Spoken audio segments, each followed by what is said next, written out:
எபேசியர் அப்போஸ்தலனாகிய பவுல் எபேசியருக்கு எழுதின நிருபம். ஓகே, 5ஆம் அதிகாரம் 16வது வசனம்.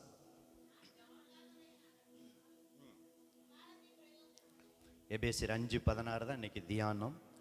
நாட்கள் பொல்லாதவைகள் ஆனதால் காலத்தை பிரயோஜனப்படுத்தி கொள்ளுங்கள். எல்லாரும் இப்போ சேர்ந்து 50-60 பேர் வாசிக்கலாமா? சேர்ந்து, நாட்கள் பொல்லாதவைகள் ஆனதால் காலத்தை பிரயோஜனப்படுத்தி கொள்ளுங்கள். இன்னொரு தடவை, நாட்கள் பொல்லாதவைகள் ஆனதால் காலத்தை எபேசியர் 5:16. இன்னொரு தடவை படிக்கலாமா? நாட்கள் பொல்லாதவைகள் ஆனதால் காலத்தை பிரயோஜனப்படுத்தி கொள்ளுங்கள். சரி, ஓகே, இதுதான் இன்னைக்கு தியானம். இதிலிருந்து ஆண்டவர் நிச்சயமா நம்மோடு கூட பேசுவார். ஓகே,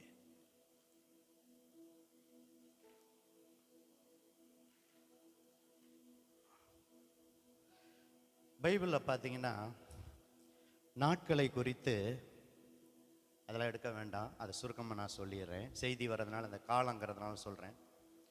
ஒரு கூலிக்கார நாட்களை போல் நாட்கள் என்ன செய்கிறது? வேகமாய் ஓடுகிறது. காலையில் வேலைக்கு வர்றாங்க பாருங்க, அந்த கூலிக்கார நாட்கள் போல் சீக்கிரம் அவங்களுக்கு போயிடும். அந்த வேலை செஞ்சுட்டே இருக்கலாம், நேரம் போகிறதே தெரியாது. அப்படி கூலிக்கார நாட்களை போல் இருக்கிறது. அடுத்த நாட்களை குறித்து பைபிளில் போட்டிருக்கு, நெய்கிறவன் எரிகிற நாடா. அப்படி வேகமாக போகிறது மாதிரி நாட்கள் நெய்கிறவன் எரிகிற நாடாவை போல.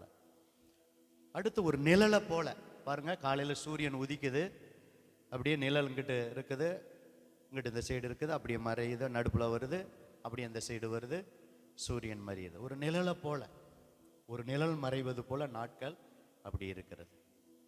அடுத்து பாருங்க, இப்பெல்லாம் போஸ்ட் குறைவு. இந்த செல்போன் வந்ததும் போதும் போஸ்ட் நிறையா குறையும். முன்னாடிலாம் நம்மளாம் லெட்டர் எழுதுவோம். இப்போ யாராவது லெட்டர் எழுதுகிறோமா? அமெரிக்காவில் இருந்தாலும் இங்கேருந்து என்ன செஞ்சிடறோம்? பேசிடுறோம். முன்னாடிலாம் வெளிநாட்டுக்கெல்லாம் லெட்டர் போடுவோம், லெட்டர் எழுதுவோம். அன்புள்ள ஐயா, அன்புள்ள அம்மா அப்பா அவர்களுக்கு உங்கள் பிரியமுள்ள மகன், இதெல்லாம் லெட்டராக எழுதுவோம். இப்போ லெட்டர் எழுதுகிற வேலையை, இந்த செல்போன் வந்தது போது லெட்டர் எழுதுகிற வேலை என்ன இல்லை. ஏன்னா அஞ்சக்காரன் ஓட்டம் போல போஸ்ட் போஸ்ட். இப்போ இங்கே இருப்பாங்க, அடுத்து பார்த்தீங்கன்னா போஸ்ட்மேன் வெளியில் வரத்துக்குள்ள என்ன செஞ்சிருவாரு? போட்டுட்டு என்ன செஞ்சிருவாரு? எங்கடா பார்த்தா போயிடுவார். அப்படிலாம் பைபிள் உதாரணமாக போட்டிருக்கு. அஞ்சக்காரன் ஓட்டத்தை போல நாட்கள் என்ன செய்தான்? வேகமாக போ. ஒரு புகையை போல என்ன செய்யுது? ஒரு புகை தோன்றுறது, புகை மறைகிற மாதிரி என்ன செய்யுது? இப்படிலாம் பைபிளில் போட்டிருக்கு நாட்களை குறித்து. அவ்வளவுக்கும் வசனம் இருக்குது. வசனத்தை எடுக்காமல் நான் தலைப்பு மட்டும் சொல்கிறேன். கூலிக்காரனை போல, நெய்கிற நாடாவை போல, நிழலை போல, அஞ்சக்காரன் ஓட்டத்தை போல, ஒரு புகையை போல என்ன செய்யுது? போடுது. அப்படி வேகமாக பாருங்க. இப்போ கூட 2026 வந்துச்சு. இப்போ ஒரு மாதம் என்ன செஞ்சிருச்சு? நேத்தோட முடிஞ்சு இன்னைக்கு 1ஆம் தேதி 2வது மாதத்தில் வந்துட்டோம். நாட்கள் அதே டைம் தான், அதே தான். ஆனால் பார்க்கும்போது ஸ்பீடாக ஓடுற மாதிரி தெரியுது. பாருங்க, ஒரு மாதம் முடிச்சிட்டோம் இந்த 2026. அப்போ பவுல் என்ன சொல்றார் அந்த சபைக்கு? இனி வருகிற நாட்கள்லாம் பொல்லாதவைகள் ஆனதால் காலத்தை என்ன செய்யுங்க? யூஸ்ஃபுல்லாக பிரயோஜனப்படுத்தி கொள்ளுங்க. ரொம்ப காலம் ரொம்ப முக்கியமானது. அந்த காலத்தை பிரயோஜனப்படுத்திக்கங்க. இன்னைக்கு 1, 2, 3 காரியம் எனக்கு நேரம் இருக்கிற வரைக்கும் இந்த காலத்தை குறித்து நாம் தியானிக்க போகிறோம். நல்லா கவனிங்க. இந்தியர்கள் நம்ம கடிகாரத்தை பார்க்குறோம், மணியை பார்க்குறோம். அமெரிக்கர்கள் நிமிடத்தை பார்க்குறாங்க. ஒவ்வொரு நிமிடமும் எவ்வளோ முக்கியம்னு சொல்லி நம்ம மணியை பார்க்குறோம், ஒவ்வொரு மணியும் இந்தியர்கள். ஆனால் அமெரிக்கர்கள் அந்த நிமிடத்தை பார்க்குறாங்க. இன்னும் ஐரோப்பிய ஜப்பானியர்கள்லாம் நிமிடத்தை அல்ல, அதையும் தாண்டி நொடியை என்ன செய்கிறாங்க? ஒவ்வொரு நொடியும், வினாடியும், செகண்டை ஒவ்வொன்றும் முக்கியம்னு சொல்லி அதுக்கு தகுந்த மாதிரி அவங்க செயல்படுறாங்க. அதனால தான் ஜப்பானியர்கள்லாம் அந்த வினாடி ரொம்ப முக்கியங்கிறத வினாடியை கணக்கு பண்ணுறாங்க. அமெரிக்கர்கள் நிமிடத்தை கணக்கு பண்ணுறாங்க. இந்தியர்கள் நம்ம எதை பார்க்குறோம்? மணியை பார்க்குறோம். விவேகானந்தர் சொன்னார், கடிகாரத்தில் ஓடுவது முள் அல்ல, அது உங்கள் வாழ்க்கை. நம்ம கடிகாரத்தில் எதை தான் பார்க்குறோம்? அந்த முள் ஓடுறதை தான் என்ன செய்கிறோம்? பார்க்குறோம். வேகமாக போகிறது, சின்ன முள் பெரிய முள், அந்த நொடி முள் ஓடுறது, அப்படி என்ன செய்கிறோம், நம்ம கடிகாரத்தை ஓடுறது தான் பார்க்குறோம். ஆனால் ஓடுவது என்னது இல்லை, முள் அல்ல. ஓடுவது என்னது, நம்முடைய வாழ்க்கை தான் என்ன செய்யறது, ஓடுகிறது. பாருங்க, எத்தனை கோடி பணம் சம்பாதிச்சிடலாம், நகையை சம்பாதிச்சிடலாம், போன நிமிடத்தை என்ன செய்ய முடியாது, சம்பாதிக்கவே முடியாது. போன நேரத்தை நம்ம எத்தனை கோடி ரூபாய் கொடுத்தாலும் போன நேரத்தை சம்பாதிக்க முடியாது. இப்போ மணி 10:15. இந்த 10:15 அடுத்து என்ன செய்ய முடியாது, போனதை என்ன செய்ய முடியாது, சம்பாதிக்க முடியாது. போன நேரம் நேரம்தான். பழமொழி கூட சொல்லுவாங்க, அணை கடந்த வெள்ளம், அணை கடந்த வெள்ளம் அழுதாலும் திரும்பாதான். ஒரு வெள்ளம், பிளட் வெள்ளம் என்ன செய்யறது, அணை கடந்து வெள்ளம் போயிருச்சு, என்னதான் நம்ம அழுதாலும் அந்த வெள்ளம் என்ன செய்யாதான், திரும்பாதான். அது மாதிரி என்னதான் நம்ம அழுதாலும் போன நேரங்கள் என்னது, போன நேரங்கள் தான். மணி நேரம், காலம், நிமிடம், வினாடி. அதனால தான் காலத்தின் மதிப்பை உணர்ந்த அப்போஸ்தலனாகிய பவுல், நாட்கள் பொல்லாதவைகள் ஆனபடியால் காலத்தை என்ன செய்யுங்க, பிரயோஜனப்படுத்திக் கொள்ளுங்கள்னு எபேசியர் 5:16 சொல்லுகிறதை பார்க்கிறோம். சரி, இப்போ முதல் குறிப்பெடுக்கிற வாலிப பிள்ளைகள் உங்கள் டைரியில் நீங்கள் குறிப்பெடுத்துக்கலாம். Value of time. நேரத்தினுடைய மதிப்பை நம்ம தெரிஞ்சாதான் நாட்களை என்ன செய்ய முடியும், நேரத்தை, மணியை நம்ம பிரயோஜனப்படுத்திக் கொள்ளும். அந்த நேரத்தினுடைய மதிப்பை என்ன செய்யணும், நம்ம தெரிந்து கொள்ளணும். ஒரு வருஷத்தினுடைய மதிப்பை நீங்க ஃபெயில் ஆனவங்கள்ட்ட கேட்டு பாருங்க. பிள்ளைகள், வாலிப பிள்ளைகள்லாம் படிக்கிறாங்க. ஃபெயில் ஆனவங்கள்ட்ட ஒரு வருஷத்தினுடைய மதிப்பு அவங்களுக்கு தான் தெரியும். ஐயோ ஒரு வருஷம் வீணாயிருச்சே. அப்போல்லாம் டியூஷன் சில காரியங்கள், இப்போவும் டியூஷன் வச்சு மறுபடியும் எழுதி பாஸ் பண்ணுறாங்க. ஐயோ ஒரு வருஷம் வீணாக போயிருச்சே, அடுத்த கல்வியாண்டு நான் போயிருப்பேனே, என்னோடு படித்த மாணவர்கள்லாம் அடுத்த கல்வியாண்டு படிப்புக்கு போயிட்டாங்களே, ஒரு வருஷம் வீணாக போயிடுச்சே, ஃபெயிலாக போயிட்டேனே அப்படின்னு அவங்கள்ட்ட போனால் தான் ஒரு வருஷத்தினுடைய மதிப்பு அவங்களை போய் கேட்டு பாருங்க தெரியும். ஒரு மாதத்தினுடைய மதிப்பை, ஒரு குறை பிரசவம், 10 மாதம் குழந்தை பிறந்த பிறகு நல்ல நார்மலாக இருக்கும்.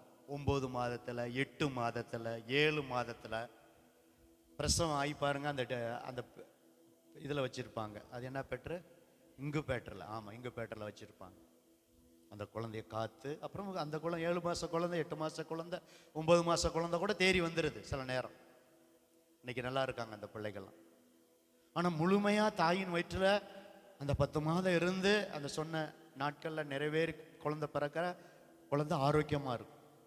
அப்போ ஒரு மாதத்தினுடைய மதிப்பை அந்த பிரசவத்தில் பிறந்த அந்த தாயிட்ட போய் கேட்டு பாருங்க, அந்த பிள்ளைகிட்ட கேட்டு பாருங்க. அப்போ தான் அதனுடைய மதிப்பு நமக்கு தெரியும். ஒரு வாரத்தினுடைய மதிப்பு, வாரம் நம்மளாம் சந்தைக்கு போகிறோம். இப்போ சந்தை எங்கள் ஊர்லேயே வந்துருச்சு. சில நேரம் அங்கே போகலன்னா இங்கே வாங்கிக்கிறோம். இது வரைக்கும் அங்கே தான் போய்கிட்டு, சில நேரம் அங்கேயும் போவோம். அங்கே நிறையா இருக்கும், இங்கே கொஞ்சம் தான் வந்திருக்கு, பரவாயில்ல. இப்போ எங்கள் வீட்டு பக்கத்துலேயே சந்தை என்ன செஞ்சிருச்சு, வந்துருச்சு. நீங்களாம் சந்தைக்கு போகிறீங்க, சந்தைக்கு போய் மொத்தமாக வாங்கிட்டு வந்து பிள்ளைகளுக்கு ஸ்கூலுக்கு போகணுன்னு சொல்லி வச்சுருக்கீங்க. நீங்கள் ஒரு வாரம் சந்தைக்கு போகாமல் கடையில் போய் காய்கறி வாங்கி பாருங்களே, அப்போ தான் அந்த ஒரு வாரத்தினுடைய மதிப்பு என்ன செய்யும் தெரியும். ஐயோ வெங்காயம் விலை விற்கிது, முட்டை விலை விற்கிது, இந்த காரியம் விலை விற்கிது. ஐயோ ஒரு வாரம் ஃபுல்லாக வச்சுக்கிட்டு நல்லா எடுத்து சமைச்சோமே, இப்போ கடைக்கு போகிறோமேன்னு சொல்லி அந்த வாரத்தினுடைய மதிப்பு. அந்த சந்தையில் விற்கிறவங்க அவங்களும் ஒரு வாரம் போலடா வியாபாரமே போயிடும். அன்னைக்கு ஒரு முறை சந்தையில் பழம் விற்கிறவர்கிட்ட நான் கேட்டேன், வண்டியிலே பழத்தை கொண்டாந்து விற்பார். பழம் வாங்கிட்டு அவர்கிட்ட கேட்டேன். அப்போ சொல்கிறாரு, இந்த வாரம் இந்த சந்தையில், அப்புறம் அடுத்து இன்னொரு நாளில் என்ன செய்வேன், இன்னொரு ஊருக்கு போயிடுவேன். இதே வேனை எடுத்துகிட்டு பழத்தை ஏற்றிட்டு போய் அங்கே விற்பேன். எங்கள் தாத்தா பழ வியாபாரம் தான் செஞ்சார், அப்பா பழ வியாபாரம் தான் செஞ்சாங்க, இப்போ நானும் பழ வியாபாரம் தான் செய்கிறேன். இப்போ அடுத்த இன்னொரு நாள் என்ன செய்யும். அப்போ ஒரே வாரத்தில் அவர் பல இடத்துக்கு போகிறார். சில பேர் வாரம் போவாங்க. அவங்க ஒரு வாரம் போகலன்னா ஐயோ ஒரு வாரம் கூலி போயிருச்சே, வருமானம் போயிருச்சே அப்படின்னு அவங்களுக்கு தெரியும். வாங்க போகிற நம்மளுக்கும் ஒரு வாரத்தினுடைய மதிப்பு தெரியும். ஒரு நாளுடைய மதிப்பு ஒரு தினக்கூலி. தினக்கூலியை போய் கேட்டு பாருங்க. இப்போ இங்கெல்லாம் அப்படி ஆள் நிற்கிறது இல்லை. சில இடத்துல ஜங்ஷன் பக்கத்தில் சில இடத்துலலாம் பார்த்தீங்கன்னா ஆட்கள் அப்படியே நிறைய பேர் விற்பாங்க. அப்போ அவங்க வந்து ஒரு 4 ஆள் எங்களுக்கு கொடுங்க, ஒரு 5 ஆள் எங்களுக்கு கொடுங்க அப்படின்னு போவாங்க. சில பேர் பார்க்குறேன். நான் 11 மணிக்கெலாம் போயிருப்பேன். 11 மணி வரைக்கும் கூட யாரும் கூப்பிடாம அப்படியே அவங்க வீட்டுக்கு என்ன செய்வாங்க, திரும்பி போவாங்க. அவங்கள போய் கேட்டு பாருங்க, பிரதர் சிஸ்டர், ஐயோ ஒரு நாளைக்கு போயிருந்தேன்னா எனக்கு கூலி சித்தாள்னா எனக்கு 500 600 700, கொத்தனாருக்கெல்லாம் எனக்கு எவ்வளவு 1000க்கு மேலே. அங்கே ஒரு நாள் போகாமல் ஐயோ இவ்வளோ 1000 ரூபாய் இழந்துட்டேனே, 700 ரூபாய் இழந்துட்டேனே. இவ்வளோ நாள் வந்து சோறை கொண்டு வந்து காத்திருந்து இந்த இடத்துல காத்திருந்து என் கண் பார்க்கவே இத்தனை பேர் அவங்கவுங்க வேலையாட்கள் அழைச்சிட்டு போயிட்டாங்க. என்னை யாரும் அழைக்கலையே, நான் வீட்டுக்கு திரும்பி நான் போகிறேனேன்னு அவங்கள போய் கேட்டு பாருங்க. ஒரு நாளுடைய மதிப்பு என்ன செய்யும் தெரியும். ஒரு நிமிடத்தினுடைய மதிப்பு ட்ரெயினை விட்டு அவங்கள போய் கேட்டு பாருங்க. அதனால தான் ட்ரெயினுக்கெல்லாம் என்ன செஞ்சிடறோம், முன்னாடியே போயிடுறோம். சில பேரெல்லாம் ட்ரெயின்லேயே போகிறதில்ல. ஏன்டா இந்த வம்பு, பஸ்ஸுலேயே போயிடலாம். ஒரு பஸ்ஸை விட்டால் இன்னொரு பஸ்ஸு, அந்த ட்ரெயினை விட்டுட்டா அவ்வளோதான். அது லேட்டாக வருவாங்க. அது எடுக்கிற நேரம் என்னமோ தெரியல. 11 மணினா சட்டக்குன்னு என்ன செய்வாங்க, 11 மணிக்கு ட்ரெயின் என்ன செஞ்சிடும், கிளம்பும். சில நேரம் பாப்பநாசலம் போகும்போது நான் என் துணைவியார் சாமலாம் 11 மணி ட்ரெயினில் நாங்கள் போவோம் பாப்பநாசத்துக்கு. அது போகிறது லேட்டாக என்னமோ தெரியல, அங்கங்கே போய் கிராசிங் ஆகிரும். என்னமோ டக்குன்னு அந்த 11 மணிக்கு என்ன செஞ்சிடுவோம், சட்டக்குன்னு ஒரு குளிக்க என்ன செய்யும், ட்ரெயின் போகும். அந்த ஒரு நிமிடம் தாமதமாக வந்துட்டா அந்த ட்ரெயின் என்ன செஞ்சிடுவாங்க, எத்தனை ட்ரெயின் எடுத்தாலும் எத்தனை ரிசர்வேஷன் பண்ணாலும் அவங்கள போய் கேட்டு பாருங்க. ஐயோ ஒரு நிமிடம் முன்னாடி வந்திருந்தேன்னா இந்த ட்ரெயினை விட்டுருவேன், பிடிச்சிருப்பேனே. அண்டர் கிரவுண்டில் வந்தேன், ஒடியாந்தேன், ஓடி வந்தேன், என்னை விட ட்ரெயின் என்ன செஞ்சிருச்சு, ஸ்பீடாக போயிருச்சே அப்படின்னு அந்த ஒரு நிமிடத்தின் மதிப்பு அவங்கள்ட்ட போய் கேட்டு பாருங்க. அவங்களுக்கு தான் என்ன செய்யும் தெரியும். ஒரு மைக்ரோ செகண்டு, ஒரு மில்லி செகண்ட், அதனுடைய மதிப்பை ஓட்டப்பந்தயம் ஓடுகிற வீராங்கனை போய் கேட்டு பாருங்க. ஒரு செகண்டில் அடுத்தவங்க என்ன செஞ்சிருவாங்க, வின் பண்ணிடுவாங்க. அவங்க அவ்வளோ வேகமாக என்ன செய்வாங்க, ட்ரைனிங் எடுத்திருப்பாங்க. அவங்கக்கிட்ட தான் அந்த மதிப்பு தெரியும். அப்போ நம்ம கர்த்தருடைய பிள்ளைகள், நமக்கு ஆண்டவர் இவ்வளவு நாட்களை கொடுத்திருக்கிறார். இந்த வருஷத்துல 1 மாதத்தை முடிச்சிட்டோம். இந்த நேரத்தினுடைய மதிப்பு, நாட்களுடைய மதிப்பு, வருஷத்தின் மதிப்பு, மாதத்தின் மதிப்பு, நிமிடத்தின் மதிப்பு, வினாடியின் மதிப்பு, மில்லி செகண்ட், அதனுடைய மதிப்பை நம்ம உணர்ந்தா தான் நாட்களை நீங்களும் நான் என்ன செய்ய முடியும், யூஸ்ஃபுல்லாக பிரயோஜனமாக அதை உபயோகப்படுத்த முடியும். இன்னைக்கு தங்க விலை 1,00,000க்கு எத்தனை, ஒரு பவுன் எவ்வளோ விற்குது, 1,19,000. இன்னும் கூட அப்பப்போ கூட ஏறுது இறங்குது. நீங்கள் சொன்னது கரெக்டாக தான் சிஸ்டர். நீங்கள் பார்த்தது அப்போ, நாங்கள் பார்க்கும்போது இன்னும் கொஞ்சம் கூட இருந்தது. ஒரே நாளில் இறங்குது, ஒரே நாளில் ஏறுது. தங்கம் எந்த காலத்தில் இப்படி ஏறி இருக்குங்களா யோசிச்சு பாருங்க. அன்னைக்கு ஒரு 50 பவுன் 100 பவுன் வச்சிருக்கேன், இன்னைக்கு தான் கோடீஸ்வரன். யோசிச்சு பாருங்க. இப்போ யோசிக்கிறோம், ஐயோ வாகாமல் வச்சுட்டோமே, கொஞ்சம் தானே நம்ம வீட்டில் இருக்கு, அதுக்கு கவலைப்படாதீங்க. ஆனால் அதை விட நேரம், டைம் இஸ் கோல்டு. நேரம் என்னது, பொன் போன்றது. ஒரு அலையிலையா சொல்லாமா? ஆமாம். தங்கத்தை விட, தங்கம் கூட ஏறி இறங்கும், தங்கத்தை கூட நம்ம வாங்கிடலாம், எத்தனை லட்சத்தையும் சேர்த்து வாங்கிடலாம், எத்தனை பவுனாக இருந்தாலும் வாங்கிடலாம். ஆனால் நேரத்தை வாங்க முடியாது, போனது. அதுக்கு தான் சொல்ல வரேன், டைம் இஸ் கோல்டு. காலம் பொன் போன்றதுன்னு சொல்லுவாங்க. அப்போ அன்பு தேவ பிள்ளைகள், நேரத்தினுடைய மதிப்பை நீங்களும் நான் என்ன செய்யணும், அறிஞ்சு கொள்ளணும். சங்கீதம் 90 எடுங்க, இனிமே தான் ஒத்த வசனம். அங்கே மோசே பக்தன் சங்கீதம் 90ல் அவர் அனுபவமாக சொல்றார். நேரத்தினுடைய மதிப்பை அவர் உணர்ந்து, சங்கீதம் 90:9 வேகமாக படிங்க சீக்கிரம். எங்கள் நாட்கள் எல்லாம் உமது கோபத்தால் போய்விட்டது. பாருங்க, மோசே சொல்றாரு, மோசையின் சங்கீதம் தான் 90. ஒரு கதையை போல எங்கள் வருஷங்களை கழித்து போட்டோம், எங்கள் நாட்களெல்லாம் உமது கோபத்தால் போய்விட்டது. சங்கீதம் 90:9. ஒரு கதையை போல, கதை அப்படி சொல்லி முடிக்கிற மாதிரி ஒரு கதையை போல எங்கள் வருஷங்களெல்லாம் நாங்கள் என்ன செஞ்சிட்டோம், கழித்து போட்டோம்னு சொல்லிட்டு. அடுத்த வசனம் வாசிங்க சிஸ்டர். பார்த்தீங்களா, எங்கள் ஆயுசு நாட்கள் 70 வருஷம், பலத்தின் மிகுதியால் 80 வருஷமா இருந்தாலும் அதன் மேன்மையானது வருத்தமும் சஞ்சலமுமே. அதுவும் சீக்கிரமா என்ன செய்யுது, கடந்து போகிறது, நாங்களும் பறந்து போகிறோம். அப்ப ஆரம்பத்தில் பார்த்தீங்கன்னா ஆதாம் காலத்துல 969 வருஷம் மெத்துசலா வாழ்ந்தார். அப்பெல்லாம் 900 வருஷம், 800 வருஷம், 700 வருஷம். நீங்க நீங்க நோவா காலத்தில் பார்த்தீங்கன்னா 120 வருஷம். அப்படியே நாட்கள் குறைஞ்சிருச்சு. இப்போ பார்த்தீங்கன்னா 70, பலத்தின் மிகுதி என்னது 80 இருந்தாலும் இந்த வசன பிரகாரம் அதன் மேன்மையானது, அதில் வருத்தம் இருக்குது, அதில் சஞ்சலம் இருக்குது, அதுவும் சீக்கிரமா என்ன செய்யுது, கடந்து போகிறது, நாங்களும் என்ன செய்கிறோம், பறந்து போகிறோம் அப்படின்னு சொல்லிட்டு 12 பிரதர் ஒருத்தர் வாசிங்க, முக்கியமான வசனம் 12 சங்கீதம் 90:12 சீக்கிரம். நாங்கள் ஞான இருதயம் உள்ளவர்களாகும்படி எங்கள் நாட்களை என்னும் அறிவை எங்களுக்கு போதித்தருளும். இப்போ பிரதர் சிஸ்டர் கிரேஸ் ஐபிஎஸ் சபையாரை நீங்களும் நானும் இந்த வசனத்தை சொல்லணும். ஆண்டவரே, நாங்கள் ஞான இருதயம் உள்ளவர்களாகும்படி எங்கள் நாட்களை என்னும் அறிவை எங்களுக்கு என்ன செய்யுங்க, போதித்தருளுங்க. அப்போ ஒவ்வொரு நாள் எண்ணி எண்ணி ஜீவிக்கணும்.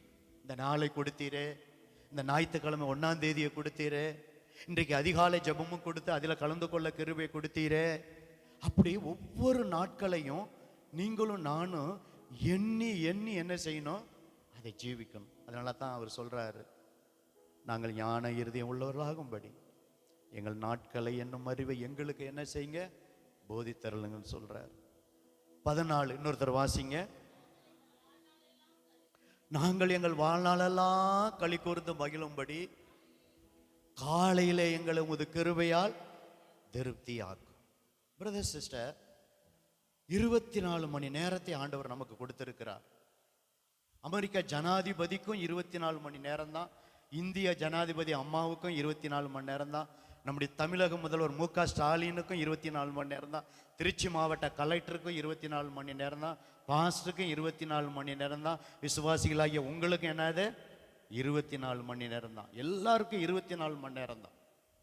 இந்த 24 மணி நேரத்தை ரெண்டாவது குறிப்பு என்னதுன்னா, அந்த டைம் மேனேஜ்மெண்ட் எழுதி வைத்துக் கொள்ளுங்க. இந்த 24 மணி நேரத்தை நம்ம கொடுத்துருக்கிறாரு, ஒவ்வொரு நாளை கொடுத்துருக்கிறாரு, மாதத்தை கொடுத்துருக்கிறாரு. இப்போ நொடியெல்லாம் சேர்ந்ததான் நிமிடம், 60 நிமிடம் சேர்ந்ததான் 1 மணி, 24 மணி நேரம் சேர்ந்ததான் 1 நாள், 7 நாள் சேர்ந்ததான் 1 வாரம், 4 வாரம் சேர்ந்ததான் 1 மாதம், 12 மாதம் சேர்ந்ததான் 1 வருஷம்.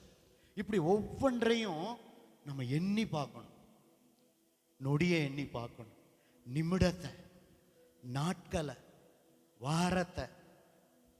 இப்படி நம்ம ஒரு பிளான், டைம் மேனேஜ்மெண்ட் நமக்கு இருக்கணும். இது வரைக்கும் அப்படி நல்ல பழக்கம் இருந்துச்சுன்னா தொடர்ந்து செய்யுங்க. இல்லாவிட்டா இந்த செய்தியை கேட்டு நாட்கள் பொல்லாதவைகளானபடியால் காலத்தை என்ன செய்யுங்க, நீங்கள் பிரயோஜனப்படுத்தி கொள்ளுங்க. ஒவ்வொரு நாள், ஒவ்வொரு மாதம், ஒவ்வொரு வருஷத்தை நம்ம எண்ணி ஜீவிக்கணும். அப்போ அன்பு தேவ பிள்ளைகள், 24 மணி நேரத்தை ஆண்டவர் கொடுத்துறாரு. முதல் 1 மணி நேரம் முழுமையா ஒவ்வொரு நாள் கர்த்தருக்கு கொடுங்க. ஒரு அல்லேலூயா சொல்லாமா? பிரதர், காலையில நேரத்தை கொடுக்கலன்னா அடுத்தடுத்த வேலை வந்துக்கிட்டே இருக்கும். மதியம் நீங்களாம் வேலைக்கு போறீங்க, பிரதர்லாம் வேலை செய்கிறீங்க, மதியம் உங்களால் ஜெபிக்க முடியாது. இரவு வந்து ஜெபிக்கலாம், நான் இல்லைன்னு சொல்லலை. ஆனால் அந்த கால நேரமே, மற்ற நேரமா ஜெபித்தா அது போனஸ். கால நேரமே நீங்கள் 1 மணி நேரத்தை முழுமையாக கொடுத்துருங்க. இன்னைக்கு மனிதன் என்ன செய்கிறாங்கன்னா, விசுவாசிகள் 24 மணி நேரத்தை நம்ம கையில் கொடுத்துட்டு 1 மணி நேரத்தை நம்ம கேட்குறாரு, என்னோட இருக்கக்கூடாதா, எனக்கு கொடுக்கக்கூடாதுன்னு. 24 மணி நேரத்தை கொடுத்துட்டு கேட்குறாரு, அந்த 1 மணி நேரத்தில் நம்ம கையை வைக்கக்கூடாது, அந்த 1 மணி நேரத்தையும் நம்ம திருடக்கூடாது. அதில் வஞ்சித்து 1/2 மணி நேரம், அதில் வஞ்சித்து 3/4 மணி நேரம், அதில் வஞ்சித்து 1/4 மணி நேரம் அப்படி கொடுக்கக்கூடாது. 1 மணி நேரத்துக்கு மேலேயே, குறைஞ்சது 1 மணி நேரம் தான் ஆர்டர் கேட்டேன். ஊழியர்கள் எங்கெல்லாம் 2 மணி நேரம் 3 மணி நேரம் கொடுக்க சொல்றாரு. நீங்களாம் வேலைக்கு போறீங்க, எங்களுக்கு வேலையே இதுதான், வேதம் வாசிப்பதும் ஜெபம் பண்ணுவதுதான். அப்போ ஊழியர்களாகிய நாங்கள் இன்னும் 1 மணி எல்லாம் 2 மணி நேரம் 3 மணி நேரம் ஒரு நாளுக்கு தேவ சமூகத்தில் நாங்கள் கொடுக்க வேண்டும். அப்போ விசுவாசிகளாகிய நீங்கள் குறைஞ்சது காலையில 1 மணி நேரம் ஆண்டவர்கிட்ட கொடுங்க. இன்னையிலேருந்து ஒரு தீர்மானம் எடுங்க. ஆல்ரெடி ஏற்கனவே 1 மணி நேரம் கொடுக்குறவங்க அடிக்கடி நான் கையை உயர்த்த சொன்னேன்னா சபையில் அது நல்லா இருக்காது. சிலர் கையை உயர்த்தலான்னா உங்களை பார்ப்பாங்க, என்னமோ இவங்க தொடர்ந்து சாதிக்கிற மாதிரி, இவங்கெல்லாம் ஜெபம் பண்ணாத மாதிரி உங்களை பார்ப்பாங்க. சிலதுக்கு உயர்த்த சொல்லுவேன், சிலதுக்கு உயர்த்த சொல்ல மாட்டேன். உங்கள் மனசாட்சியை தொட்டு சொல்லுங்க. 1 மணி நேரம் முழுமையாக டெய்லி கொடுக்குறீங்களா? கையெல்லாம் உயர்த்த சொல்லும், உங்கள் மனசாட்சியே பதில் சொல்லும். உங்கள் மனசாட்சி எஸ் சொன்னால் தொடர்ந்து செய்யுங்க. அதில் இன்னும் குறைவாக இருக்கிறீங்கன்னா, வாலிப தம்பி 1 மணி நேரம் கொடுக்கலன்னா இன்னையிலிருந்து ஆண்டவரே வாலிபர் எனக்கு 24 மணி நேரத்தை கொடுக்குறீங்க. அதில் தான் வேதம் வாசிக்கிறது. அந்த 1 மணி நேரத்தில் 2 அதிகாரம் வாசிங்க.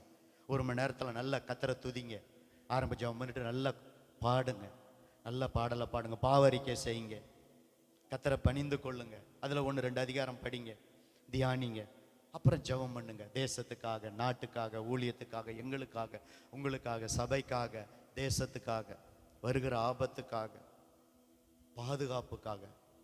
கடந்த நாட்டில் பாருங்க, மத்திய பிரதேசத்தில் துணை முதல்வர் என்ன பண்ணாரு? ஃப்ளைட்டில் போகும்போது அவரோடு கூட யோசிச்சு பார்த்துருப்பாரா? பிரச்சாரத்துக்கு போனாருங்க. மனைவி இருக்காங்க, பிள்ளைகள் இருக்காங்க, சந்தோஷமா தொண்டர்கள் இருக்காங்க. அந்த தனி ஃப்ளைட்டில் அவர் போனார். அவர் நினச்சி பார்த்துருப்பார், எத்தனை தடவை அவர் போயிருப்பார் ஃப்ளைட்டில். அன்னைக்கு எதிர்பாராத விதமாக அதில் போனவங்க அத்தனை பேருமே. ஆனால் எப்போ எந்த நேரம் ஒரு மனுஷனுக்கு ஆயுசு நாட்கள் முடிவும் ஆபத்து வருதுன்னு சொல்ல முடியாது. அப்போ நமக்கு ஆண்டவர் கொடுக்குற நாட்களில் பொன்னான வாய்ப்பை 24 மணி நேரத்தில் இப்படி தான் காலத்தை நம்ம பிரயோஜனப்படுத்திக்கணும். 1 மணி நேரம் குறைஞ்சது தேவ சமூகத்தில் நீங்கள் இருங்க. உங்கள் எதிர்காலம் அந்த நாள் முழுவதும் தேவ பிரசன்னம் இருக்கும். ஆண்டவர் உங்களை அற்புதமாக கர்த்தர் நடத்துவார்.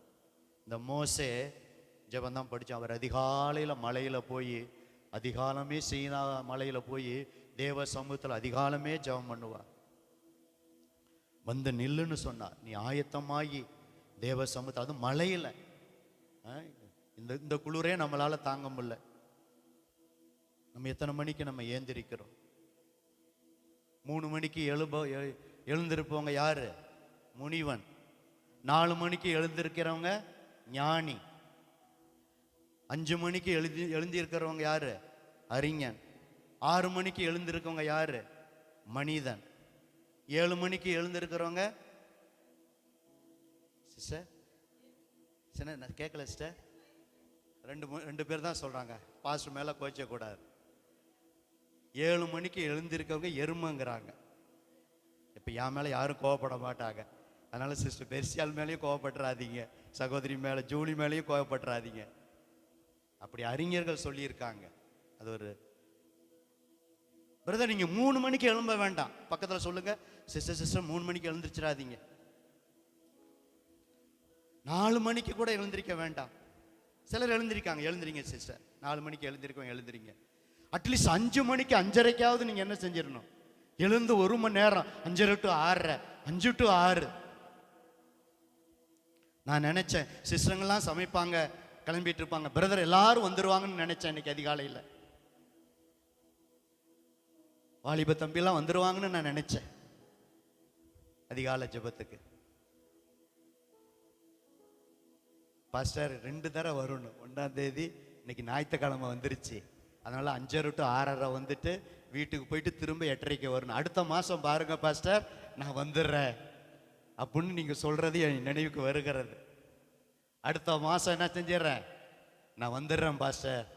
மாதம் ஒரு தடவை தானே சர்ச்சில் 5:30 to 6:30. அப்புறம் மிச்சம் எல்லா நாளும், இப்போ பிப்ரவரி 28 நாள், ஒரு நாள் அதிகாலையில் வந்து 5:30 to 6:30 எல்லா குடும்பமும் சேர்ந்து ஜெபிக்கிற ஜெபம் தாங்க. அது அற்பமாக நினைக்காதீங்க.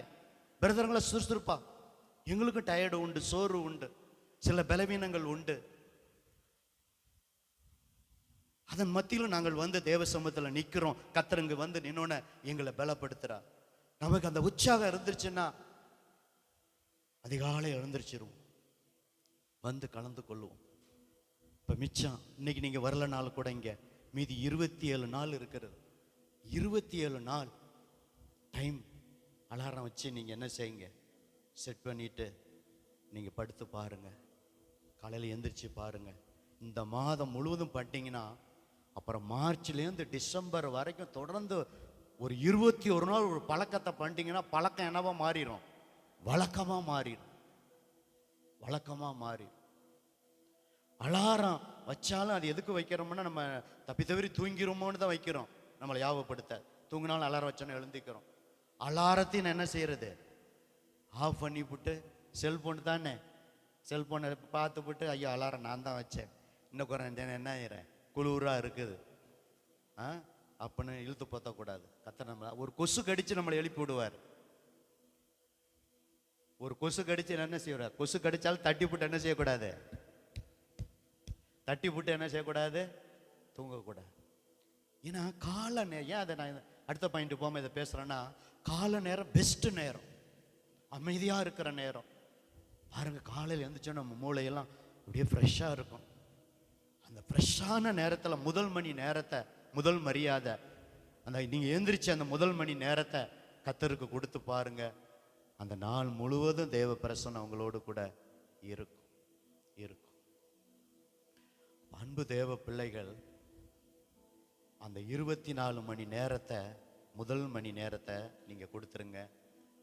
அதுக்கப்புறம் நீங்கள் என்ன செய்யலாம், வாக்கிங் போங்க. மீதி 23 மணி நேரம் இருக்குல்ல, அந்த 23 மணி நேரத்தில் ஒரு அரை மணி நேரம் வாக்கிங் போங்க, 20 நிமிஷம் வாக்கிங் போங்க. அது எத்தனை நிமிடமோ நீங்கள் போகிறது தான், நீங்கள் போகிறது. அடுத்து 8 மணி நேரம் வேலைக்கு போகிறீங்க, அது கண்டிப்பாக போய் தான் ஆகணும். ஏன்னா வேலைக்கு போனால் தான் அந்த மாதம் உங்களுக்கு சம்பளம் கிடைக்கும். அந்த மாத வருமானத்தை வச்சு வீட்டு வாடகை கொடுக்க முடியும், வீட்டுக்கு தேவையான பொருள் வாங்க முடியும், மற்ற காரியங்களை செய்ய முடியும். அது ரொம்ப முக்கியம். அதுக்கு 8 மணி நேரம் வேலைன்னா அதுக்கு முன்னாடியே கிளம்புறீங்க, பின்னாடி வர்றீங்க. அப்போ போகிறதுக்கு அந்த நேரத்தை பொறுத்து, உங்கள் அந்த வேலை செய்கிற இடத்த பொறுத்து. அப்போ 8 மணி நேரம்னா 1 மணி நேரம் ட்ராவல்னா அது அரை மணி நேரம் வச்சுக்கோங்க. அங்கிட்டு ஒரு அரை மணி நேரம், பின்னாடி வீட்டுக்கு வர அரை மணி நேரம். அப்போ 8-9 மணி நேரம், சில நேரம் 10 மணி நேரம் கூட வேலைக்கு. அப்புறம் தூங்குகிற நேரம், தூங்குகிற நேரம் பெரியவங்க நீங்கள் நல்லா ஒரு 7 மணி நேரம் நல்லா தூங்குங்க. பக்கத்தில் கை கொடுத்து சொல்லுங்கள், 7 மணி நேரம் நல்லா தூங்குங்க பிரதர். நீங்கள் தூங்குனா தான் முகக்கலை ஃப்ரெஷ்ஷாக இருக்கும், அடுத்த நாள் வேலை செய்ய முடியும். கர்த்தர் தமக்கு பிரியமானவனுக்கு நித்திரை அளிக்கிறார். சர்ச்சில் தூங்கக்கூடாது. எங்கே தூங்கணும் சொல்லுங்க சத்தமா, வீட்டில் தூங்கணும். 7 மணி நேரம் நல்லா என்ன செய்யுங்க, கவனிங்கப்பா. செல்ஃபோனெல்லாம் என்ன செய்ய, செல்ஃபோனு தான் நமக்கு நேரத்தை என்ன செய்யுது, திருடுகிற நேரமாக இருக்கு. இன்னைக்கு அநேக வாலிப பிள்ளைகள், பெரியவங்களுக்கு கூட, வாலிப பிள்ளைகள் மாத்திரம் இல்லை, பெரியவங்களுக்கு கூட தாமதமாக எழுந்திருக்கிறதுக்கு காரணம் இந்த செல்ஃபோன் தான். Don't waste your time. நேரத்தை வீணாக்காதீங்க. நேரம் மதிப்பை நம்ம தெரிஞ்சுக்கிட்டோம், பொன் போன்றதன் காலத்தை பிரயோஜனப்படுத்தி கொள்ள வேண்டும். அதை யூஸ்ஃபுல்லாக செய்யுங்க. உங்கள் நேரம் எப்படி திருடப்படுகிறது. இப்போ போன புது வருஷத்தில் நான் கேட்கணும் மறந்துட்டேன், இப்போ ஞாபகம் வருது. பாஸ்டர், போன வருஷம் ஜனவரியிலேருந்து டிசம்பர் வர, இந்த ஆதியாமம் முதல் வெளிப்படுத்தல் விசேஷம் வர ஒரு தடவை நான் வாசித்தேன்னு சொல்கிறவங்க, அதுக்கு முன்னாடி 10 தடவை நீங்கள் வாசிச்சிருக்கலாம், 20 தடவை வாசிச்சிருக்கலாம், 50 தடவை வாசிச்சிருக்கலாம். அதை நான் கேட்கல.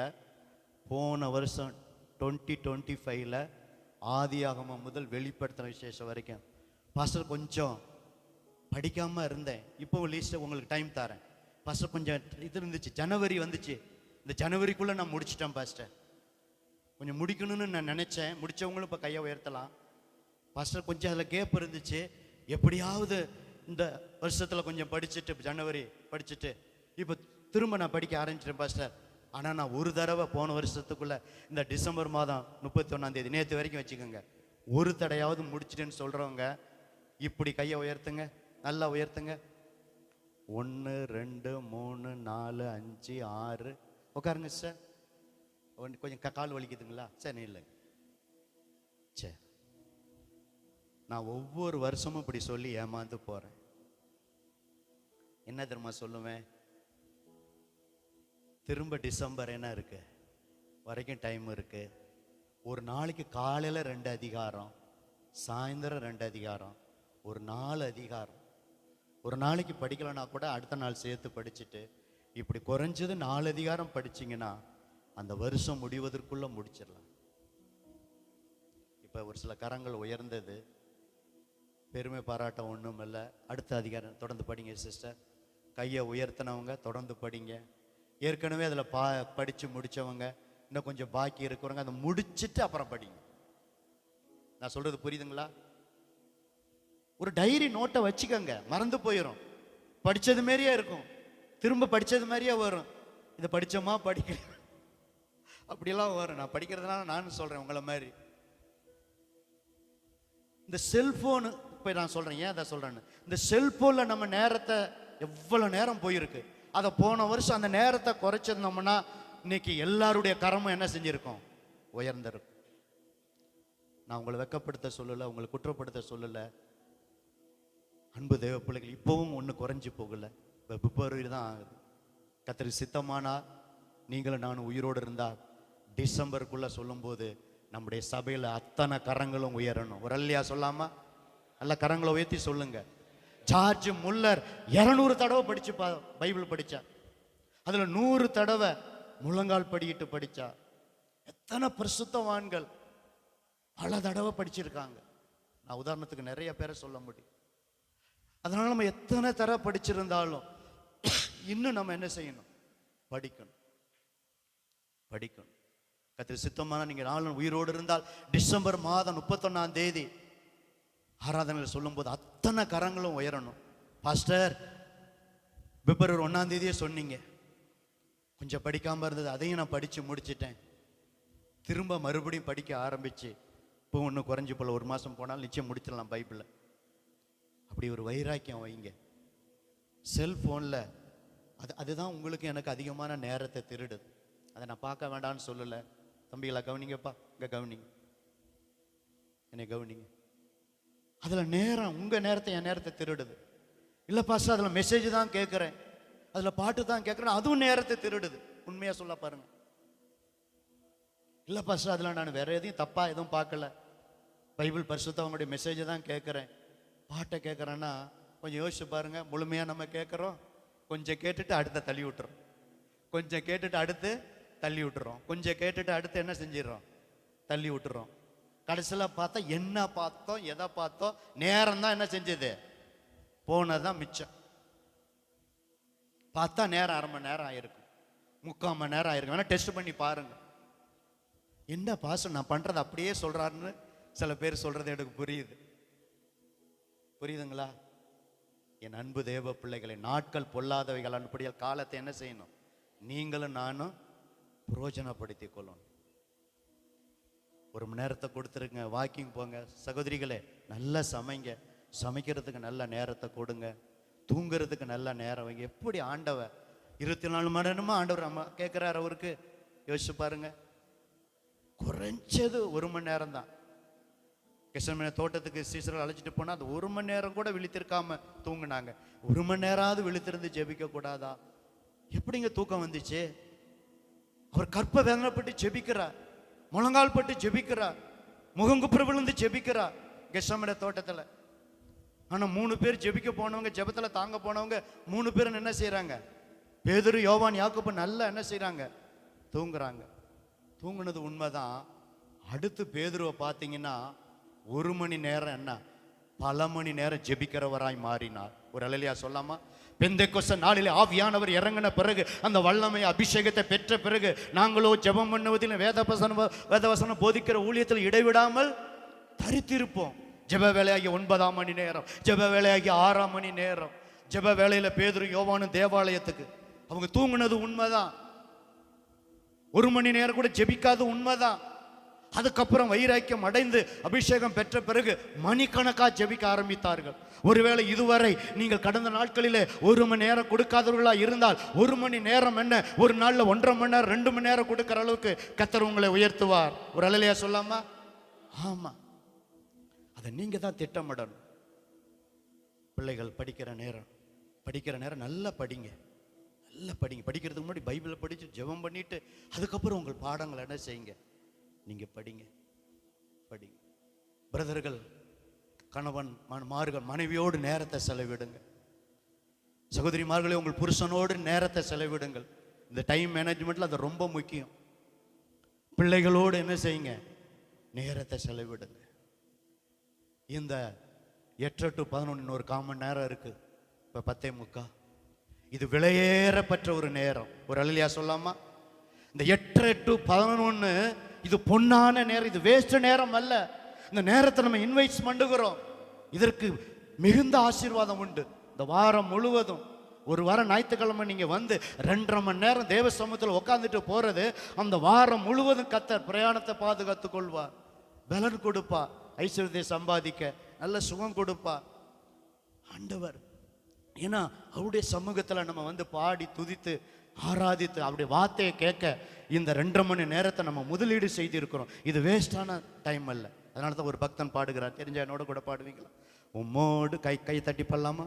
உம்மோடு செலவிடும் ஒவ்வொரு நிமிடமும் வீணாக போகாதையா, என்னை பலவானாய் மாற்றுதையா. உம்மோடு செலவிடும் ஒவ்வொரு நிமிடமும் வீணாக போகாதையா, என்னை பலவானாய் மாற்றுதையா. ஓ தேவ பிரசன்ன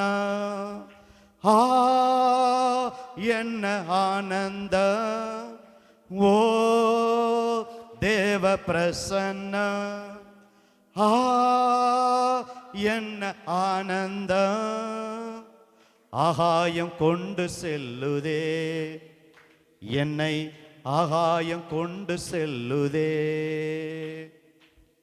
உம்மோடு செலவிடும் ஒவ்வொரு நிமிடமும் வீணாக போகாதையா, என்னை பலவானாய் மாற்றுதையா. ஏங்க, உங்களை விட பிசாசுக்கு நேரம் அறிஞ்சு அவன் அதிகமாக செயல்படுறான் தெரியுங்களா? வெளிப்படுத்தல் விசேஷம் அப்படியே எடுங்களே. 12 வெளிப்படுத்தல் விசேஷம் கடைசி புத்தகம் பைபிளில்.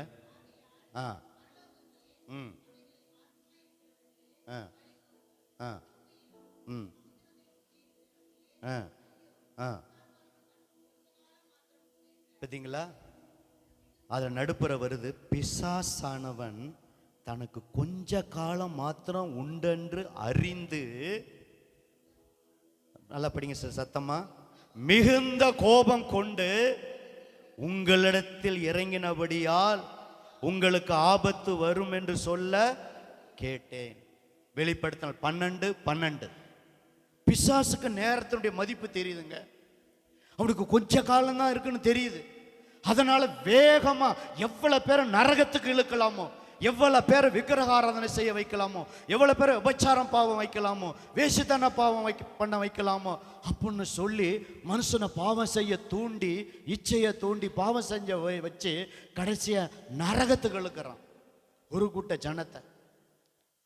அப்ப அவனை விட நேரத்தின் மதிப்பு விசுவாசிகளாகிய உங்களுக்கு எனக்கு என்ன செஞ்சிருக்கணும், தெரிந்திருக்க வேண்டும். அவன் நரகத்துக்கு நோக்கி ஜனங்களை எழுத, சிலருக்காவது நீங்களும் நானும் சுவிசேஷத்தை சொல்லி சிலர் அக்னியிலிருந்து இழுத்து பரலோகத்துக்கு நம்ம என்ன செய்யணும், இந்த நேரத்தின் மதிப்பை உணர்ந்து ஆண்டவருடைய வருகை மிக சமீபம், இது கடைசி காலம், சீக்கிரம் இயேசு வர போகிறார், எல்லா அடையாளங்களும் நடந்து கொண்டிருக்குன்னு சொல்லி நீங்களும் நானும் நேரத்தினுடைய மதிப்பை உணர்ந்து, நாட்களுடைய மதிப்பை உணர்ந்து, வருஷங்களுடைய மதிப்பை உணர்ந்து அதிகமாய் நீங்களும் நான் என்ன செய்யணும், செயல்படணும். இந்த ஒரு மாதம் போய்விட்டது. இந்த மாதத்தில் இருந்த நேரத்தை, நம்ம காலத்தை ரொம்ப யூஸ்ஃபுல்லா, அந்த 24 மணி நேரத்தை டைம் மேனேஜ்மெண்ட், மணி மேனேஜ்மெண்ட் எப்படி பண்ணுறோமோ அதே போல் டைம் மேனேஜ்மெண்ட் பண்ணி ஆண்டவருக்கு கொடுக்குற நேரத்தை கொடுத்துட்டு மீதியை பிரயோஜனமானதை நல்லா திட்டமிட்டு செயல்படுங்க. தூங்குற நேரம் அது பிரயோஜனமான நேரம், வீட்டில் நல்லா தூங்குங்க. ஜெபிக்கிற நேரம் ஜெபிங்க, மாற்றி செய்யாதீங்க. ஜெபிக்கிற நேரத்தில் தூங்காதீங்க, தூங்குற நேரத்தில் ஜெபிக்காதீங்க, வாக்கிங் போகிற நேரத்தில் ஜெபிக்காதீங்க. ஜெபிக்கிற அப்படி எல்லாமே ஒரு கொஞ்சம் முன்ன பின்ன மாறலாம். இப்படி ஒழுங்குக்கரமாக அந்த நேரத்தை திட்டமிட்டு, அப்படி நீங்கள் படிக்கிற பிள்ளைகள் ஸ்கூலுக்கு போய் ஸ்பெண்ட் பண்ணுற நேரம் அது விலையேறப்பெற்ற நேரம். இப்படி நேரத்தை டைம் மேனேஜ்மெண்ட் பண்ணி, ஏன்னா ஒவ்வொன்றுக்கும் ஒரு காலம் உண்டு. பிரசங்கி புஸ்தகத்தில் நீங்கள் 3ஆம் அதிகாரத்தை படித்து பார்த்தீங்கன்னா, அதிதின் காலத்தில் கர்த்தர் என்ன செய்கிறாரு? எல்லாத்தையும் நேர்த்தியாக செய்கிறார். அதில் 28 காலம் வருது. பிறக்க ஒரு காலம் உண்டு, இறக்க ஒரு காலம் உண்டு, நட ஒரு காலம் உண்டு, நட்டதை பிடுங்க ஒரு காலம் உண்டு, அள ஒரு காலம் உண்டு, நகைக்க ஒரு காலம் உண்டு, புலம்ப ஒரு காலம் உண்டு, நடனம் பண்ண ஒரு காலம் உண்டு. பிரசங்கி 3ஆம் அதிகாரத்தில் பார்த்தீங்கன்னா ஒவ்வொன்றையும் 4 காலம், மொத்தம் 7 நாங்கள் 28 காலம் வரும். அந்த 28 காலத்தை சொல்லிட்டு பிரசங்கி 3:11 படிங்க சீக்கிரம். பிரசங்கி 3:11.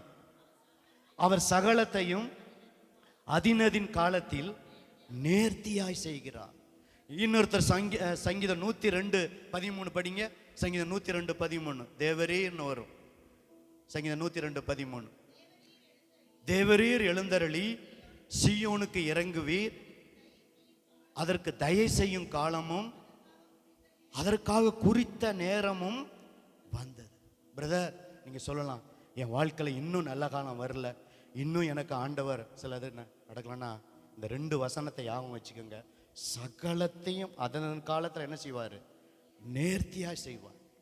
உங்கள் பிள்ளைகளுக்கு திருமணம் நடக்கலையா, ஏற்ற நேரத்தில் திருமணத்தை கர்த்தர் என்ன செய்வார்? நடத்துவார். இத்தனை திருமணத்தை போன வருஷம் நம்முடைய திருச்சபையில் இத்தனை திருமணம் நடைபெற்றதே. இந்த வருஷம் இன்னும் சில பிள்ளைகள் காத்திருக்காங்க திருமணத்திற்கு. ஏற்ற நேரத்தில் திருமணம் நடக்கும். அந்த குறித்த காலம், டியூ டைம். ஒவ்வொன்றுக்கு ஆண்டவர் காலத்தை வைத்திருக்கிறார். அப்படி கடிகாரம் முள்ளுல முன்னாடியும் செய்ய மாட்டார், பின்னாடியும் என்ன செய்ய மாட்டார், பிந்தியும் செய்ய மாட்டார். அந்த ஒவ்வொன்றுக்கும் ஒரு குறித்த காலத்தை வைத்திருக்கிறார்.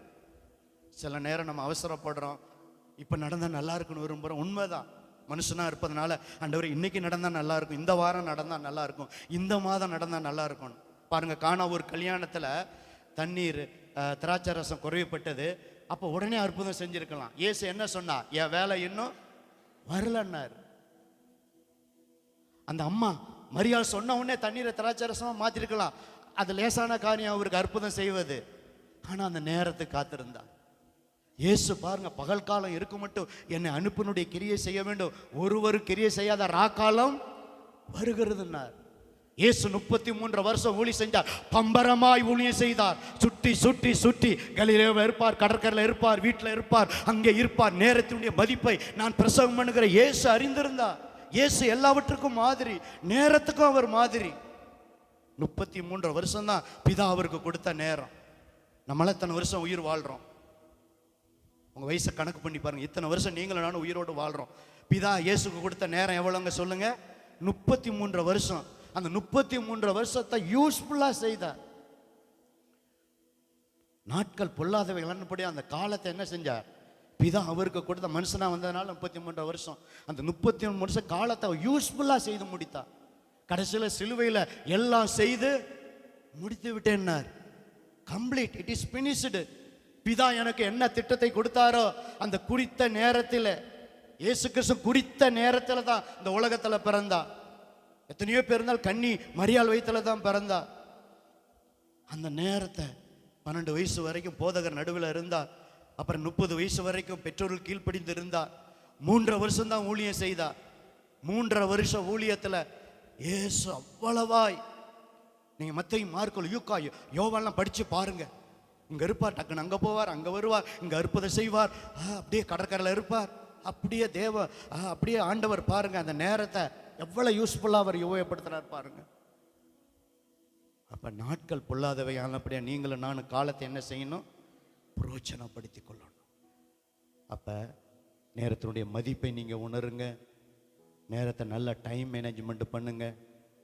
நேரத்தை என்னாதீங்க, வேஸ்ட் ஆக்காதீங்க. வேஸ்ட் ஆக்காதீங்க. செல்போன், இந்த செல்போனில் சிலர் பேச்செல்லாம் கொடுத்தாங்கன்னா பாருங்க, அப்படியே மணிக்கணக்காக பேசுவாங்க. அந்த செல்போன் சூடாகிற வரைக்கும் பேசுவாங்க. அதெல்லாம் நேரத்தை திருடுறது. நீங்கள் உணர்ந்து ரொம்ப வளவலன்னு பேசிகிட்டு இருந்தாங்கன்னா என்ன செய்யுங்க? நீங்கள் தான் நேரத்தை என்ன செய்யணும்? ஆமாம், அப்படியே நேரம் போகிறது தெரியாது. 5 நிமிஷம் ஆயிரும், 10 நிமிஷம் ஆயிரும். ஃபோனில் செல்ஃபோன் பார்க்குற நேரமும் அதுவும் நேரத்தை திருடிடும். சில பேர்லாம் பாருங்க, என்ன பிரதருங்க சும்மா வந்தேன். என்ன பிரதர் சும்மா? இந்த சும்மான்னு சொல்லவே கூடாது. நமக்கு ஏதோ ஒரு காரியத்தை வேலையை என்ன செஞ்சிருக்காரு, வச்சிருக்கிறார். நம்ம சும்மா இந்த உலகத்தில் இல்லை. நேரத்தை காலத்தை கொடுத்தது. அதை என்ன செய்யணும்? திராட்சை தோட்டத்தில் வந்தவங்க பாருங்க, ஒவ்வொரு நேரத்தில் வந்தாங்க. ஒரு சிலர்லாம் வேலைக்கு வேலை இல்லாமல் இருந்தாங்க. ஏங்க நிற்கிறீங்கன்னா, நாங்கள் சும்மா நிற்கிறோம், எங்களுக்கு வேலை கொடுக்கணும். சரி வா வேலை செய்ய, கூலியை பெறுன்னு சொல்லி அந்த ஓமையில் சொல்கிறத பார்க்குறோம். அப்போ அன்பு தேவ பிள்ளைகள், அப்போ காலத்தை நீங்கள் பிரயோஜனப்படுத்தி கொள்ளுங்க, நேரத்தை வீணாக்காதீங்க. இன்னும் நிறையா நான் சொல்லலாம். அந்த நாளை ஜெபத்துடன் முடிங்க, நாளை துவக்குங்க. இன்னைக்கு என்ன செய்ய போறீங்கன்னு எழுதுங்க. எது முக்கியமான வேலை, இப்படிதான் நேரத்தை பிரயோஜனப்படுது. இன்னைக்கு அவசரமான வேலை என்ன, அப்படி நீங்களே ஒரு மதிப்பீடு செய்யுங்க. எது அவசரமான வேலை, எது பொறுமையாக செய்கிற வேலை, இப்படி அந்த வேலைக்கு ப்ரியாரிட்டி கொடுத்து முக்கியத்துவம் கொடுத்து அதை நீங்கள் செய்யுங்க. அந்தந்த பாருங்க, பழமொழி கூட சொல்லுவாங்க, அன்றைக்கு தப்பினா 6 மாதம். பழமொழி சொல்லுவாங்கள்ல, ஒரு வேலையை அன்னைக்கு விட்டுட்டோம்னா என்ன ஆயிரும்? 6 மாதம்னு 6 மாதம்னு கணக்கு இல்லை, அப்படி நாள் ஆயிருமா. இன்னைக்கு செய்யலாம், நாளைக்கு செய்யலாம். அடுத்து இன்னைக்கு செய்கிற வேலையை நாளைக்கு செய்கிறேன்னு சொல்லி என்ன செய்யாதீங்க, தள்ளி போடாதீங்க. அந்தந்த நாளுக்கு 24 மணி நேரத்தை கொடுக்குறாரா, அதில் இன்னைக்கு என்ன செய்யணும் அப்படின்னு அந்தந்த நாளுக்குரிய காரியத்தை, அந்தந்த வேலையை நீங்கள் செய்யுங்க. அது நாட்கள் பொல்லாதவர்களானபடிய காலம் என்ன செய்யணும், புரோஜனம். கடைசியாக ஒரு வசனத்தை வாசித்து நான் முடிக்க விரும்புகிறேன். திருவிருந்துக்கு நம்ம போக போகிறோம். யாக்கோபு 4ஆம் அதிகாரம் 13, 14, 15. மேலும் யாக்கோப்பு 4:13. சகோதரி சரியா வாசிக்கிறாங்க, எல்லாரும் கவனிங்க, எடுத்துக்கங்க. யாக்கோப்பு புதிய ஏற்பாட்டில் 4ஆம் அதிகாரம் 13, 14, 15. மேலும் நாங்கள் இன்றைக்கு அல்லது நாளைக்கு இந்த பட்டணத்திற்கு போய் அங்கே 1 வருஷம் தங்கி வியாபாரம் செய்து சம்பாத்தியம் பண்ணுவோம் என்கிறீர்களே, கேளுங்க. இப்போ நம்ம என்ன செய்கிறோம், அது தவறல்ல. நாளைக்கு இதை செய்வேன், நாளைக்கு இதை செய்வேன், இந்த ஊருக்கு போவேன், இதெல்லாம் பிளான் தவறல்ல. ஆனால் இந்த இடத்துல என்ன சொல்ல வந்தாருன்னா, நாளைக்கு அல்லது நாளைக்கு மறுநாளைக்கு இன்றைக்கு இந்த பட்டணத்துக்கு போய் அங்கே 1 வருஷம் தங்கி வியாபாரம் செஞ்சு சம்பாத்தியம் பண்ணுவோம். அப்போ சம்பாத்தியம் பண்ணுவதெல்லாம் தப்பல்ல, ஒரு பிளான் இருக்கணும். அப்போ தான் எதிர்காலம் நல்லா இருக்கும், வருமானத்தை கர்த்தர் ஆஸ்வதிப்பார். இந்த மாதத்தில் இதை செய்வேன், இன்னும் 1 வருஷத்தில் இதை செய்வேன் அப்படின்னு ஒரு மதிப்பு இருக்கணும். அதெல்லாம் ரைட்டு, ஓகே. ஆனால் ரொம்ப முக்கியமானது என்னதுன்னா, அடுத்த வசனம் வாசிங்க சிஸ்டர். கிரேஸ் ஐபிஎஸ் சபையாரே, பிரதர் சிஸ்டர், நாளைக்கு நடப்பது உங்களுக்கு எனக்கு தெரியாது பிரதர், தெரியாது. நாளைக்கு என்ன நடக்குங்கிறது தெரியாது. உங்கள் ஜீவன் என் ஜீவன் எப்படிப்பட்டது பார்த்தீங்களா? கொஞ்ச காலம் தோன்றி பின்பு அதெல்லாம் ஏற்கனவே நான் சொல்லிட்டேன், புகன்னு பின்பு தோன்றாமல் போகிற புகையை போல் இருக்கிறதே. ஆதலால் அப்ப நம்ம என்னதான் செய்யணும் பிரதர்னா, இதை சொல்லணும். ஆண்டவருக்கு சித்தமானால் நாங்களும் உயிரோடு இருந்தால் இன்னதை செய்வோம் என்று சொல்ல வேண்டும். ஒரு அல்லேலூயா சொல்லாமா? அப்ப கர்த்தருக்கு சித்தமானால் உயிரோடு இருந்தால் வர வெள்ளிக்கிழமை இந்த இடத்துல என்ன நடக்கும்? பெண்கள் ஜெபம் நடைபெறும். கர்த்தருக்கு சித்தமானால் உயிரோடு இருந்தால் சனிக்கிழமை இந்த இடத்துல என்ன நடக்கும்? உபவாச ஜெபம் நடக்கும். கர்த்தருக்கு சித்தமானால் உயிரோடு இருந்தால் இனி வருகை வரைக்கும் சனிக்கிழமை சாயந்தரம் 6:30 to 7:30 என்ன நடக்கும்? சபையில் ஆயத்த ஜெபம் நடக்கும்.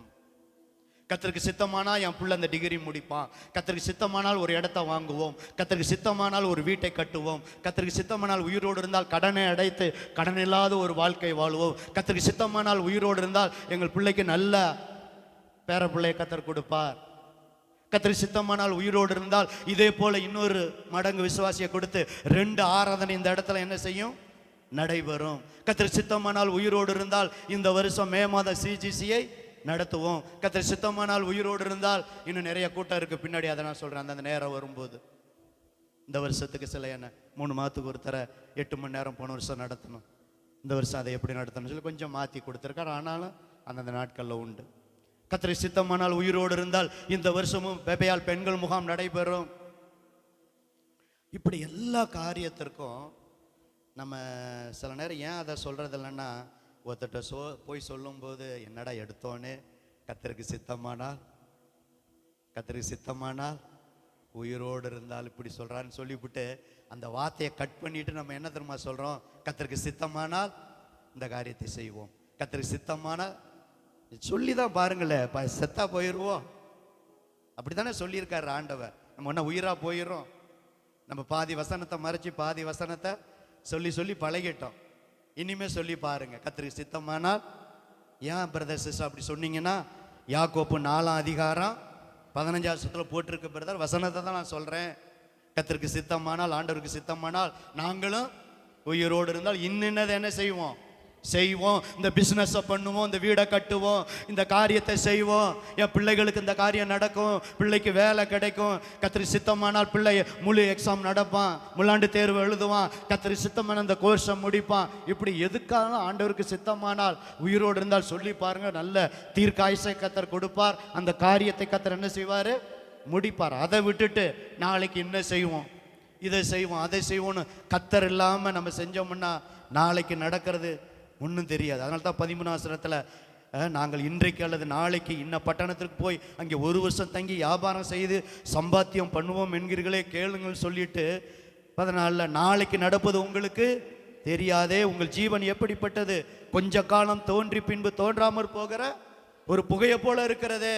அப்போ எப்படி தான் பிரதர் சிஸ்டர்னா, பிரதர் சொல்லணும்னா, பாஸ்டர் சொல்லணும்னா அடுத்த வசனம், ஆதலால் ஆண்டவருக்கு சித்தமானால் நாங்களும் உயிரோடு இருந்தால் இன்னது என்ன செய்வோம் செய்வோம்னு நீங்கள் சொல்லி பாருங்க, கர்த்தர் அதை செய்து என்ன செய்வார்? முடிப்பார். அப்போ அதனால தான் எபேசியர் சபைக்கு சொன்னார், நாட்கள் பொல்லாதவைகளானபடியால் என்ன செய்யணும்? காலத்தை நீங்கள் என்ன செய்யுங்க? பிரயோஜனப்படுத்தி கொள்ளுங்க. அப்படி எழுந்து நிற்கலாமா? இன்னும் நிறைய பேச எனக்கு ஆசை தான். அதில்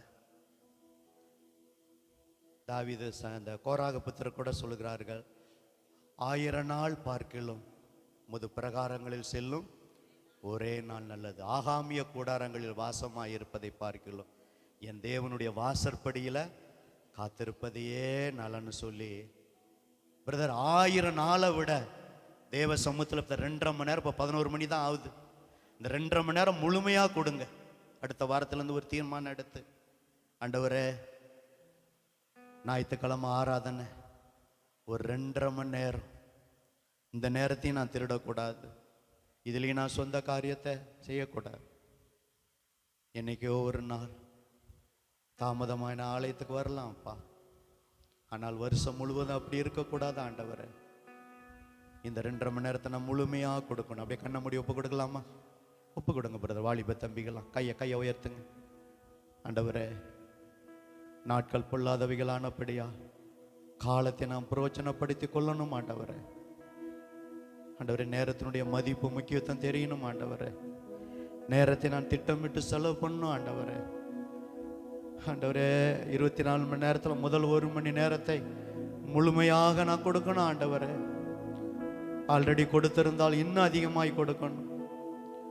என்னை ஒப்பு கொடுக்குறேன் ஆண்டவரேன்னு சொல்லி அப்படி எல்லாரும் வலது கரத்தை உயர்த்தி கொண்டிருக்கும் போது பல்லூர்லேருந்து வந்திருக்கிற பிரதர் லூர்து பிரதர் சத்தத்தை உயர்த்தி இந்த செய்தியின் பிரகாரம் ஒப்பு கொடுத்து ஜெபிக்கும் போது, ஆண்டவரே நாட்கள் பொல்லாதவைகள், உம்முடைய வருகை சமீபம், பிசாசு கூட கொஞ்ச காலம் அறிந்து அவன் தீவிரமாய் செயல்படுகிறான். எங்களுக்கு இத்தனை நாட்களை கொடுத்தீர், இத்தனை வருஷத்தை கொடுத்தீர், இனி எத்தனை நாட்கள் எத்தனை வருஷம் என்று எங்களுக்கு தெரியாது. நாங்கள் வாழ்கிற வருஷம் ஆண்டவரே ஐயா, அந்த நாட்களை நாங்கள் பிரயோஜனப்படுத்திக் கொள்வோம். 24 மணி நேரத்தை யூஸ்ஃபுல்லாக அதை செலவு பண்ணுவோம் ஆண்டவரே. செல்ஃபோனில் நல்ல காரியம் சொல்லி மணிக்கணக்காய் பார்க்க மாட்டோம். அதில் ஒரு லிமிட் தான் ஆண்டவரே. அது நேரத்தை திருடுனதுனால தான் எங்களால் வேதத்தை சரியாக வாசிக்க முடியல. அந்த போன வருஷம் செல்போன் பார்த்த நேரத்தில் வேதத்தை படித்திருந்தால் முழு பைபிளையும் நாங்கள் படித்திருக்கலாம். அது எங்கள் நேரத்தை திருடி விட்டது ஆண்டவரே. நேரம் போகிறதே தெரியல. செல்போன் பார்க்குற மாதிரி இருக்க 1 மணி நேரம் போயிருது, 1/2 மணி நேரம் போயிருது, 3/4 மணி நேரம் போயிருது. நாங்கள் பார்க்கணும், நல்ல காரியத்தை பார்க்கணும், நீச்சை பார்க்கணும். அதுவும் ஒரு லிமிட்டு தான் ஆண்டவர். ஆண்டவரே சிலரோட பேசி ஃபோனில் பேசி மணிக்கணக்காய் நேரம் வேஸ்ட் ஆகுது. இப்படி வேஸ்டான நேரத்தை எல்லாம் இனி நாங்கள் ஞானமாய் கவனமாய் அந்த நாட்களை யூஸ் பண்ணிக்கொள்ளணும். அப்பா எங்களுக்கு உதவி செய்யுங்க அப்பான்னு. அப்படியே பிரதர் லூர்து பதம் முன்னாடி வாங்க, மைக்கில் ஜெபம் பண்ணுங்க. அந்த பதிவாக வருதுண்ணா. அப்படி எல்லாரும் கண்களை மூடலாமா? எல்லாரும் கண்களை மூடலாம். எங்களை நேசிக்கிறான நல்ல தகப்பனே, இந்த நாளிலும் கூட எங்களை நேசிக்கிறான நல்ல தகப்பனே, இந்த நாளிலும் கூட இந்த வேலைக்கு ஆண்டி நன்றி செலுத்துகிறோம். அப்பா, அந்த ஆராதனை முதல் தேதியிலே வந்து எல்லோரும் நாங்கள் கலந்து கொண்டு அதை பிரயோஜனப்படுத்தி கொள்ள நீ உதவி புரிந்தமைக்காக நன்றி செலுத்துகிறோம் ஆண்டவரே. காலம் பொல்லாதது ஆண்டவரே, நேரம் அப்பா ஒவ்வொரு நேரமும் அப்பா புண்ணை போன்றது ஆண்டவரே. இந்த செய்தியின் பிரகாரம் நாங்கள் எல்லாம் பிரயோஜனப்படுத்தி கொள்ள வேண்டுகிறோம் ஆண்டவரே. அப்பா, ஒரு நாள் பிறப்பதை அறியாயோ என்று சொன்ன தேவன் அப்பா, இந்த செய்தி எங்களுக்கு நல்ல பிரயோஜனப்படுத்தி கொள்ள வேண்டுமா ஜெபிக்கிறோம். ஒவ்வொரு நிமிடத்தையும் ஒவ்வொரு நாளையும் நாங்கள் பிரயோஜனப்படுத்தி அதன்படி வாழ, அடுத்தவர்களுக்கு உதவி செய்ய அந்த நேரத்தை அப்பா வீணாக்காதபடி அடுத்தவர்களுக்கு ஓடி ஓடி சுவிசேஷம் சொல்லணும் ஆண்டவரே. எங்கள் மேல் விழுந்த பாரத்தை அப்பா இன்னும் அதிகமாக்க வேண்டுமா ஜெபிக்கிறோம் ஆண்டவரே. அப்பா, எல்லோரும் எங்களுக்கு அப்பா ஜெபம் பண்ண ஒவ்வொரு நாளும் அப்பா காலையில் எழுந்திரிச்சு ஜெபம் பண்ண கடவுளுக்குன்னு ஒரு மணி நேரத்தை கொடுக்க நீ உதவி புரிய வேண்டுமா ஜெபிக்கிறோம் ஆண்டவரே. நல்ல விஷயங்களை அப்பா நாங்கள் பகிர்ந்து கொண்டு நல்ல நண்பர்களை தெரிந்து கொண்டு அப்பா அந்த உலகிற்கு பிரயோஜனமாக உப்பாக அப்பா எங்களை எடுத்து பயன்படுத்த வேண்டுமா ஜெபிக்கிறோம். ஒவ்வொரு இளைஞர்களையும் வருகிற காலத்தில் நீ ஆசீர்வதிக்க வேண்டுமா ஜெபிக்கிறோம் ஆண்டவரே. சபையை பலப்படுத்துங்க, இன்னும் சபைக்கு தேவையானதெல்லாம் செய்ய நாங்கள் அப்பா ஓடி ஓடி உழைக்க இந்த சபைக்கு தூணாக விளங்க அப்பா நீ உதவி புரிய வேண்டுமா ஜெபிக்கிறோம், தாழ்த்திக்கிறோம். இன்று நடக்கிற அப்பா ஆராதனைக்கு நன்றி அப்பா. இந்த பிரயோஜனமான காரியத்துக்காக எல்லா காரியங்களுக்கும் நன்றி செலுத்துகிறோம். பொறுப்படுத்த வழி நடத்துங்க. இயேசுவின் இனிய நாமத்தில் ஜெபங்கள் நல்ல பிதாவே, ஆமென்.